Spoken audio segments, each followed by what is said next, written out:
Have you had a major setback that you need to come back from? Maybe you're facing a huge obstacle right now. I'm going to tell you a true story about overcoming adversity that turned into the greatest thing that ever happened to me. See, I began my mental toughness trainer career as a manager at a Fortune 500 company. Now, before becoming a manager, I was an hourly worker. One day I'm a worker and the next day I'm a manager, just like that. No training, no instructions, just here's your desk, here's your office, and I'll see you at a meeting in 2 hours. So 2 hours goes by, and I go to my first meeting with my boss and another manager who's supposed to train me. My boss is conducting the meeting, and he starts talking about all kinds of things, and I have no clue what he's talking about. I'm scribbling notes as fast as I can from what he's saying, and my partner's just sitting there listening, nodding his head. My boss is giving us task after task, and all of it has to be done by tomorrow, the next day, by the end of the week, etc., right? Most of it's like total Chinese to me. I have no idea how to do any of these tasks. I end up with a full notepad of things we have to get done, and everything is ASAP. The meeting ends, and my partner and I get together to tackle the list that I'd written. He doesn't seem to be very concerned about any of it.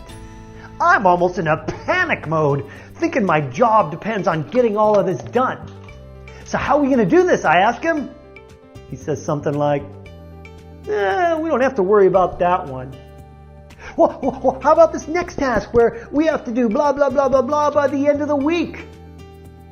He says, well, let's deal with that at the end of the week.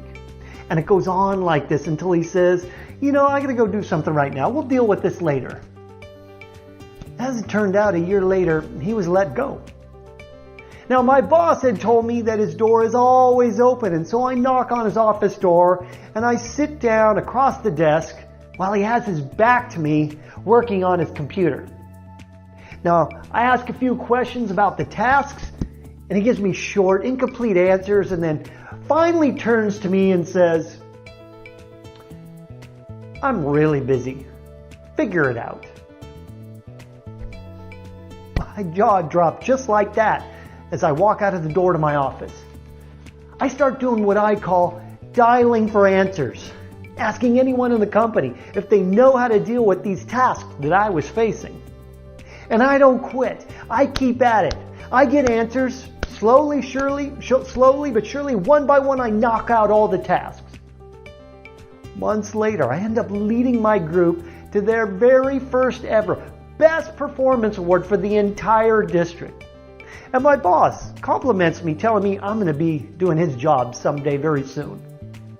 Now here's the punchline. At that time, I did not like that boss. He was tough, sometimes abusive, and often unfair. And that job almost killed me with the stress I had to deal with. But it was the greatest gift I've ever received from anyone. To this day, whenever I need to overcome adversity or deal with any new task, I say to myself, and I believe it deep down in the tissues of my being, I'll figure it out. And I always do. I always figure it out.